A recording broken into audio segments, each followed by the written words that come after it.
नमस्कार दोस्तों, आज है 20 फरवरी 2026 और आज हम चर्चा करने वाले हैं आज की महत्वपूर्ण खबरों को जो आपकी आगामी परीक्षाओं और जनरल नॉलेज के लिए बहुत ही महत्वपूर्ण होने वाली हैं। तो चलिए शुरू करते हैं।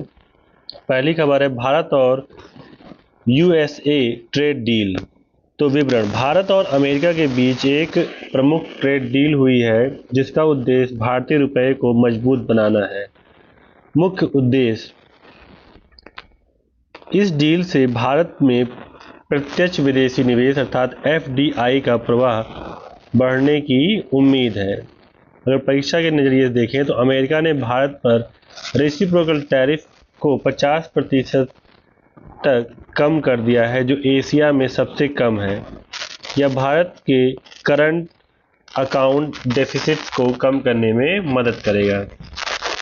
अगली खबर है टून इंडिया एआई इम्पैक्ट समिट 2026। तो प्रधानमंत्री नरेंद्र मोदी ने नई दिल्ली में भारत मंडपम में इस 5 दिवसीय शिखर सम्मेलन 16 से 20 फरवरी का समापन किया। परीक्षाओं के लिए मुख्य तथ्य की बात करें तो थीम है सर्वजन हिताय सर्वजन सुखाय, welfare for all, happiness of all. आयोजक है इलेक्ट्रॉनिक्स और सूचना प्रौद्योगिकी मंत्रालय और नीति आयोग। मार्गदर्शक सिद्धांत की बात करें तो शिखर सम्मेलन 3 स्तंभों पर आधारित था: पीपल अर्थात मानव केंद्रित, प्लैनेट अर्थात सतत एआई और प्रोग्रेस अर्थात समावेशी विकास। MANAV विजन, पीएम मोदी ने विजन पेश किया जो एआई को मानव आकांक्षाओं, नैतिक और गरिमा के विस्तार के रूप में देखता है। प्रमुख घोषणाएं और लॉन्च की बात करें तो एआई इम्पैक्ट स्टार्टअप बुक, मीति ने इस पुस्तक का विमोचन किया जिसमें स्वास्थ्य, कृषि और शिक्षा में 100 स्केलेबल एआई समाधानों की पहचान की गई है। अगला है सोवरियन एआई, भारत ने अपनी कंप्यूटर क्षमता को 38,000 GPUs से बढ़ाकर और 20,000 GPUs जोड़ने की घोषणा की है। गिनीज वर्ल्ड रिकॉर्ड, एआई जिम्मेदारी अभियान के लिए 24 घंटों में सबसे अधिक प्रतिज्ञा प्राप्त करने का विश्व रिकॉर्ड बनाया गया। ग्लोबल पार्टनरशिप, इसमें फ्रांस के राष्ट्रपति इमैनुअल मैक्रोन, यूएन महासचिव एंटोनियो गुटेरेस और टेक दिग्गज जैसे सैम अल्टमैन और सुंदर पिचाई शामिल हुए। स्थान की बात करें तो भारत मंडपम, नई दिल्ली, 16 से 20 फरवरी 2026। उद्देश्य, भारत को एआई नवाचार और परियोजन के लिए ग्लोबल हब के रूप में स्थापित करना। एआई लेबलिंग, पीएम मोदी ने एआई से उत्पन्न डिजिटल सामग्री के लिए एआई लेबल को अनिवार्य बनाने पर जोर दिया। इंडिया एआई मिशन, सरकार ने इसके तहत 10,372 करोड़ का निवेश किया है। अगली खबर है विश्व पर्यावरण शिखर सम्मेलन 2026। तो इस वर्ष नई दिल्ली ने विश्व पर्यावरण शिखर सम्मेलन की मेजबानी की। मुख्य विवरण की बात करें तो आयोजन स्थल था भारत मंडपम, प्रगति मैदान, नई दिल्ली। थीम प्रकृति बचाओ भविष्य बचाओ, सेव नेचर सेव फ्यूचर। मुख्य उद्देश्य पर्यावरण संरक्षण के लिए तकनीकी का उपयोग, नीति निर्धारण और सतत विकास के रोड मैप पर चर्चा करना। महत्वपूर्ण घोषणा और पहल की बात करें तो वैश्विक वन्य जीव संरक्षण बजट 2026 में घोषित ग्लोबल बिग कैट शिखर सम्मेलन की मेजबानी की दिशा में भारत ने महत्वपूर्ण कदम बढ़ाए।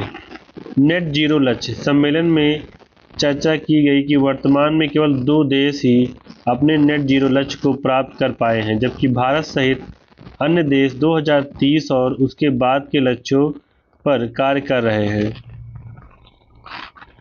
स्प्रिंग इन्वायरमेंट समिट, इसके साथ ही 4th स्प्रिंग इन्वायरमेंट समिट भी आयोजित किया गया जिसका ध्यान जल और अपशिष्ट प्रबंधन पर था। परीक्षा की दृष्टि से अगर विशेष तथ्य की बात करें तो सिल्वर जुबली TERI द्वारा आयोजित विश्व स्तर विकास शिखर सम्मेलन WSDS 2026 का 25वां संस्करण था जो परिवर्तन थीम पर आधारित था। सॉवरेन एआई और पर्यावरण, सम्मेलन में यह रेखांकित किया गया कि कैसे एआई का उपयोग जलवायु, लचीलापन और कृषि सुधार में किया जा सकता है। मेजबानी। जहां नई दिल्ली ने इस शिखर सम्मेलन की मेजबानी की, वहीं विश्व पर्यावरण दिवस 2026 की वैश्विक मेजबानी अजरबैजान को सौंपी गई है। रक्षा और प्रौद्योगिकी की बात करें तो आईएनएस कृष्णा का शुभारंभ भारतीय नौसेना का पहला स्वदेशी रूप से डिजाइन और निर्मित कैडेट प्रशिक्षण जहाज चेन्नई के कटुपल्ली में लॉन्च किया गया। अगली खबर है इंटरनेशनल फ्लीट रिव्यू 2026। विशाखापत्तनम में आयोजित इस समीक्षा में 19 विदेशी नौसेनाओं और 71 जहाजों ने भाग लिया, जिसकी समीक्षा राष्ट्रपति द्रौपदी मुर्मू ने की। अगला आर्टेमिस 3 मिशन। अमेरिका ने चंद्रमा के लिए एक ऐतिहासिक मिशन का सफल परीक्षण किया। अगली खबर है नियुक्तियों और पुरस्कार से, तो उदय कोटक, इन्हें गुजरात सरकार द्वारा गिफ्ट सिटी का अध्यक्ष नियुक्त किया गया है। अगला है स्मृति मंधाना, इन्हें BBC international sports of the year 2025 से सम्मानित किया गया। अगला है दिव्य देशमुख, शतरंज खिलाड़ी दिव्या को emerging player of the year चुना गया। अगला है अंजलि भागवत, दिग्गज निशानेबाज को लाइफ टाइम अचीवमेंट अवार्ड दिया गया। अब देखते हैं खबर अर्थव्यवस्था और सरकारी योजनाओं से। नवीकरणीय ऊर्जा। भारत की गैर जीवाश्म ईंधन क्षमता 272 गीगावाट को पार कर गई है, जिसमें 141 गीगावाट और 55 गीगावाट पवन ऊर्जा शामिल है। अगला है सीबीडीसी पीडीएस लॉन्च। सार्वजनिक वितरण प्रणाली पीडीएस में डिजिटल मुद्रा सीबीडीएस आधारित लेन देन शुरू करने की योजना बनाई गई है। तो समझते हैं क्या है सीबीडीसी पीडीएस। यह एक डिजिटल राशन वितरण प्रणाली है जहां लाभार्थियों को भौतिक मुद्रा या पारंपरिक सब्सिडी के बजाय भारतीय रिजर्व बैंक द्वारा जारी प्रोग्रामेबल डिजिटल कूपन प्राप्त होते हैं। तो प्रोबेबिलिटी की बात करें तो डिजिटल टोकन केवल अधिकृत फेयर प्राइस शॉप अर्थात एफपीएस पर निर्दिष्ट खाद्यान्न जैसे गेहूं, चावल, दाल खरीदने के लिए ही उपयोग किए जा सकते हैं, जिससे धन के दुरुपयोग की संभावना समाप्त हो सकती है। मुख्य विशेषताएं। तो लाभार्थियों को उनके डिजिटल वॉलेट में टोकन मिलते हैं, जिन्हें वे क्यूआर कोड और एसएमएस आधारित वाउचर के माध्यम से भुना सकते हैं। अन्य पूर्ति ग्रेन एटीएम। इस अवसर पर साबरमती अहमदाबाद में देश का पहला 24/7 ग्रेन एटीएम भी लॉन्च किया गया, जो मात्र 35 सेकंड में 25 किलो अनाज निकालने में सक्षम है। स्वच्छता और गुणवत्ता। खुले राशन के बजाय अब तुअर दाल और चने को 1-1 किलो की सील बंद पैकेट में वितरित किया जा रहा है। अगर लोग परीक्षा की दृष्टि से कुछ देखें कि क्या महत्वपूर्ण है, तो पहला राज्य गुजरात, इस प्रणाली को लागू करने वाला पहला देश का पहला राज्य बना गुजरात। प्रौद्योगिकी भागीदारी। इस प्लेटफॉर्म को पंजाब नेशनल बैंक द्वारा आरबीआई के ढांचे के तहत विकसित किया गया। पायलट विस्तार। गुजरात के बाद इसे चंडीगढ़, पुडुचेरी और दादर एवं नागर हवेली में विस्तारित किया जाएगा। गवर्नेंस मॉडल की बात करें, यह मिनिमम गवर्नमेंट मैक्सिमम गवर्नेंस के सिद्धांत को लागू करता है। प्रमुख लाभ की बात करें तो भ्रष्टाचार का उन्मूलन, बिचौलियों और फर्जी लाभार्थियों को हटाकर सीधे डिजिटल ट्रेल सुनिश्चित करता है। बायोमेट्रिक से मुक्ति। खराब नेटवर्क या उंगली के निशान न मिलने जैसी समस्याओं को क्यूआर एसएमएस कोड से हल किया गया है। रियल टाइम निपटान। राशन दुकानदारों को उनके मार्जिन का भुगतान तुरंत उनके डिजिटल खातों में ही हो जाता है। ULPIN, unique land parcel identification number. Delhi भूमि रिकॉर्ड के लिए भू आधार प्रणाली लागू करने वाला भारत का 29वां राज्य या केंद्र शासित प्रदेश बना। तो क्या है यूएल पिन? भू आधार क्या है? तो परिचय। यह प्रत्येक भूखंड को दी जाने वाली 14 अंकीय अल्फा न्यूमेरिक पहचान संख्या है। आधार, यह संख्या भूमि के अक्षांश और देशांतर निर्देशांकों पर आधारित होती है। तकनीकी मानक की बात करें तो यह ECCMA अर्थात electronic commerce code management association और OGC ओपन जियो स्पेशियल कॉमर्सिस्टियम के अंतरराष्ट्रीय मानकों का पालन करता है। अब खबर है खेल जगत से। T20 वर्ल्ड कप 2026 तो भारत ने सुपर 8 चरण के लिए क्वालिफाई कर लिया है। शीतकालीन ओलंपिक 2026 मिलाना कार्टिना ओलंपिक में आज कई प्रमुख पदक स्पर्धाएं और आइस हॉकी सेमीफाइनल आयोजित किए जा रहे हैं। हरमनप्रीत कौर अंतर्राष्ट्रीय क्रिकेट में सबसे ज़्यादा मैच खेलने वाली महिला खिलाड़ी बन गई हैं। आज के इतिहास की बात करें तो अरुणाचल प्रदेश और मिजोरम का स्थापना दिवस 1987। तो ऐतिहासिक संदर्भ 20 फरवरी 1987 को अरुणाचल प्रदेश भारत का 24वां और मिजोरम 25वां राज्य बना था।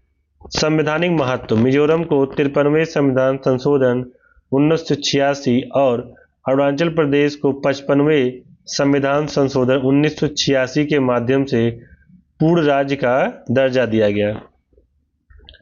परीक्षा के लिए तथ्य अरुणाचल प्रदेश को पहले NEFA north east frontier agency के नाम से जाना जाता था। विश्व सामाजिक न्याय दिवस उद्देश्य गरीबी, लैंगिक असमानता, बेरोजगारी और मानव अधिकारों जैसे मुद्दों पर वैश्विक जागरूकता को बढ़ाना। घोषणा संयुक्त राष्ट्र महासभा UNGA ने 2007 में इसे मंजूरी दी थी और पहली बार 2009 में मनाया गया।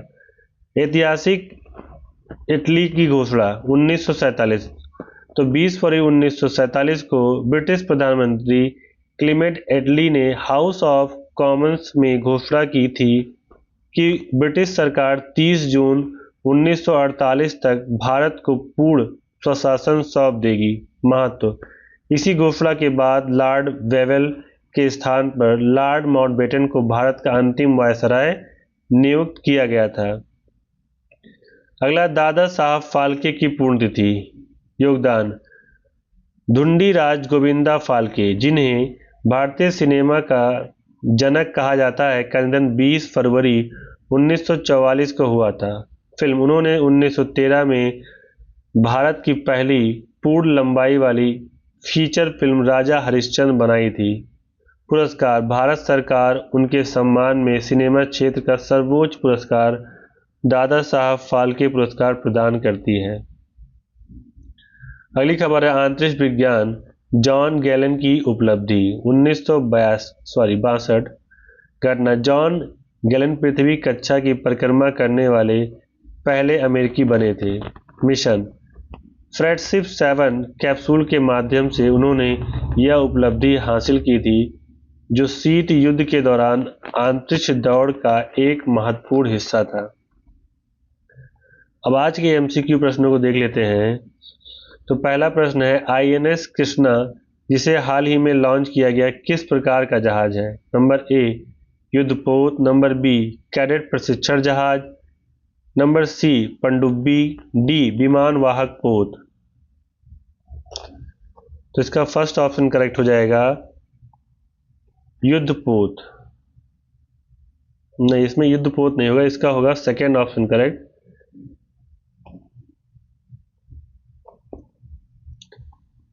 कैडेट प्रशिक्षण जहाज CTS।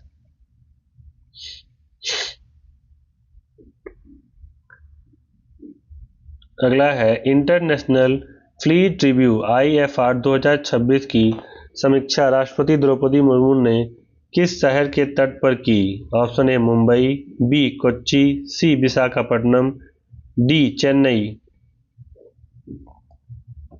तो इसका ऑप्शन C करेक्ट हो जाएगा विशाखापट्टनम।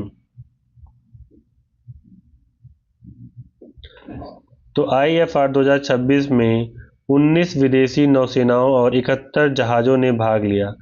राष्ट्रपति ने स्वदेशी युद्धपोत INS सुमेधा पर सवार होकर इसकी समीक्षा की। अगला है गुजरात सरकार द्वारा गिफ्ट सिटी का नया अध्यक्ष किसे चुना गया है। ऑप्शन ए है हसमुख अधिया, बी उदय कोटक, सी शशिकांत दास, डी केबी कामत। तो इसका ऑप्शन बी करेक्ट हो जाएगा, उदय कोटक।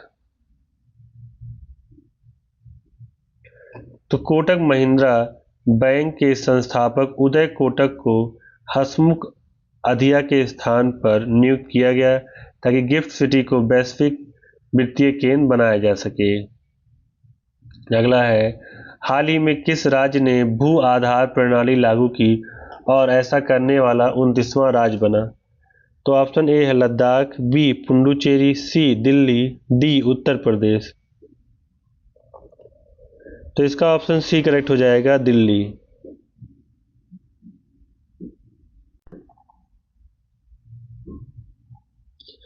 तो दिल्ली ने 14 अंकीय विशिष्ट भूमि पार्सल पहचान संख्या लॉन्च की है जो भूमि विवादों को खत्म करने में मदद करेगी।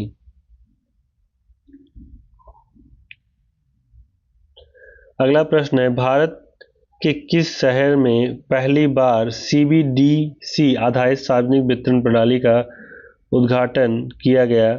ऑप्शन ए है सूरत, बी गांधीनगर, सी बेंगलुरु, डी नई दिल्ली।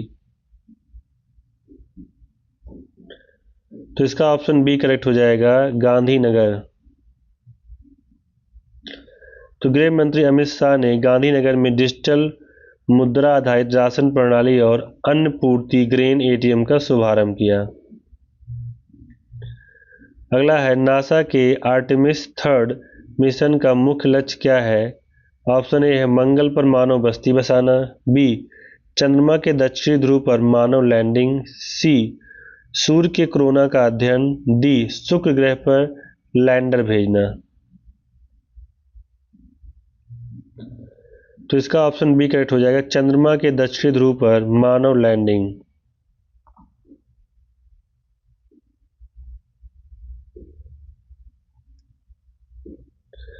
अगली खबर है 20 फरवरी को किन 2 राज्यों का स्थापना दिवस मनाया जाता है।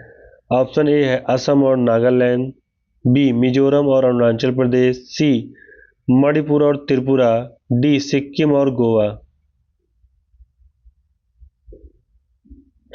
तो इसका ऑप्शन बी करेक्ट हो जाएगा, मिजोरम और अरुणाचल प्रदेश।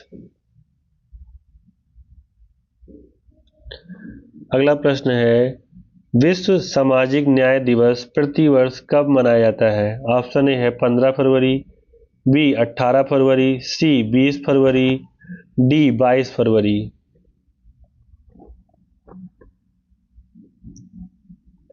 तो इसका ऑप्शन सी करेक्ट हो जाएगा, 20 फरवरी। तो संयुक्त राष्ट्र द्वारा गरीबी और बेरोजगारी जैसे मुद्दों पर जागरूकता फैलाने के लिए यह दिवस मनाया जाता है। अगला है हाल ही में लॉन्च किए गए अन्न पूर्ति ग्रेन एटीएम की विशेषता क्या है। ए यह मुफ्त भोजन देता है, बी यह 35 सेकेंड में 25 किलो अनाज निकाल सकता है, यह केवल दालें वितरित करता है, यह सौर ऊर्जा से नहीं चलता। तो इसका ऑप्शन बी करेक्ट हो जाएगा,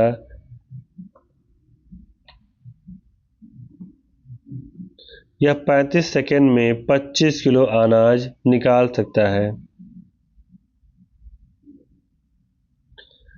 अगला है भारतीय नौसेना का बहुपक्षीय अभ्यास मिलन 2026 कहाँ आयोजित हो रहा है। तो ऑप्शन ए है विशाखापत्तनम, बी पोर्ट ब्लेयर, सी गोवा, डी लक्षद्वीप। तो इसका ऑप्शन ए करेक्ट हो जाएगा, विशाखापत्तनम।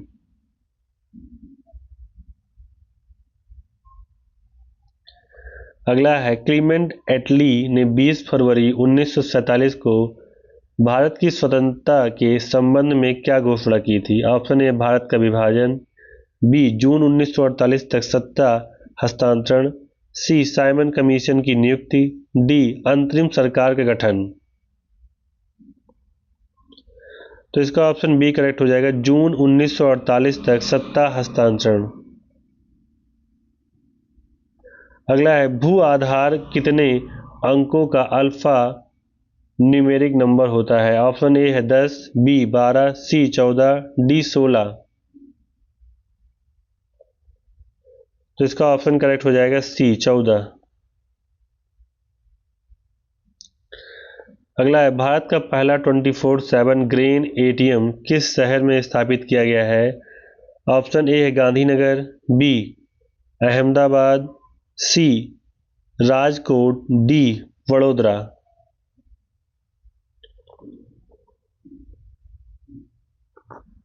तो इसका ऑप्शन बी करेक्ट हो जाएगा, अहमदाबाद। अगला है, दादा साहब फाल्के जिनका आज पुण्यतिथि है ने भारत की पहली फीचर फिल्म कौन सी बनाई थी? ऑप्शन ए है आलमारा, बी राजा हरिश्चंद्र, सी मुगल ए आजम, डी किसान कन्या। तो इसका ऑप्शन बी करेक्ट हो जाएगा, राजा हरिश्चंद्र।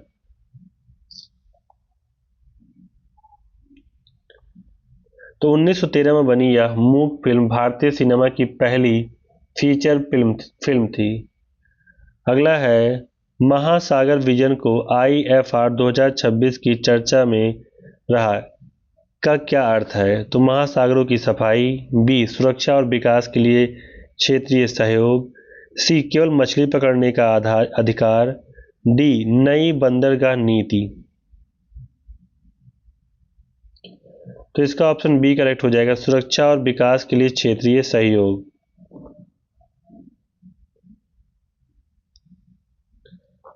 अगला है, लोक सेवा में वफादारी का सबसे महत्वपूर्ण पहलू क्या होना चाहिए? ऑप्शन ए है सत्ताधारी दल के प्रति वफादारी, बी अपने वरिष्ठ अधिकारी के प्रति वफादारी, सी संविधान के प्रति वफादारी, डी अपने परिवार के प्रति वफादारी। तो इसका ऑप्शन सी करेक्ट हो जाएगा, भारत के संविधान के प्रति वफादारी। तो एक लोक सेवा की सर्वोच्च वफादारी संवैधानिक मूल्यों और जनहित के प्रति होनी चाहिए, ना कि किसी व्यक्ति या दल के प्रति। अगला है, निष्ठा शब्द का सबसे सटीक अर्थ क्या है? ऑप्शन ए है केवल कानून का पालन करना, बी जो आप कहते हैं और जो आप करते हैं उसमें समानता होना, सी कठिन परिस्थितियों में काम से बचना, डी उपहार स्वीकार करना। तो इसका ऑप्शन बी करेक्ट हो जाएगा, जो आप कहते हैं और जो आप करते हैं उसमें समानता हो।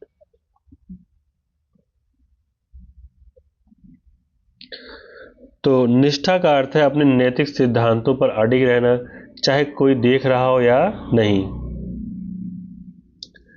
अगला है, एक लोक सेवक को उपहार स्वीकार करने से क्यों बचना चाहिए?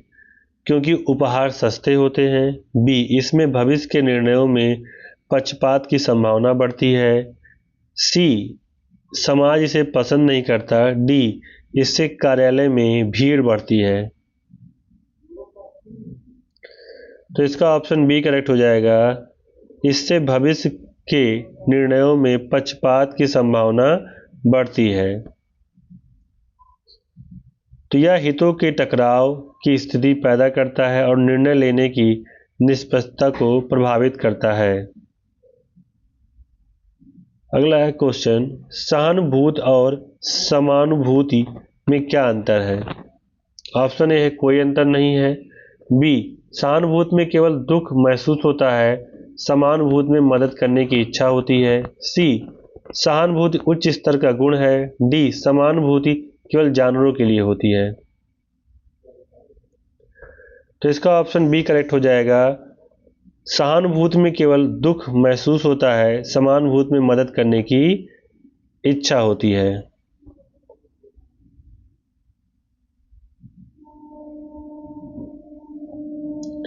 अगला है, सूचना का अधिकार RTI लोक प्रशासन में किस नैतिक मूल्य को बढ़ावा देता है?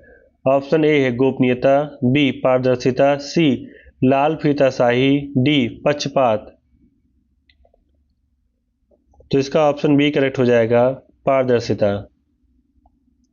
तो आरटीआई जनता को यह जानने का हक देती है कि सरकार कैसे निर्णय ले रही है, जिससे प्रशासन में जवाबदेही बढ़ती है।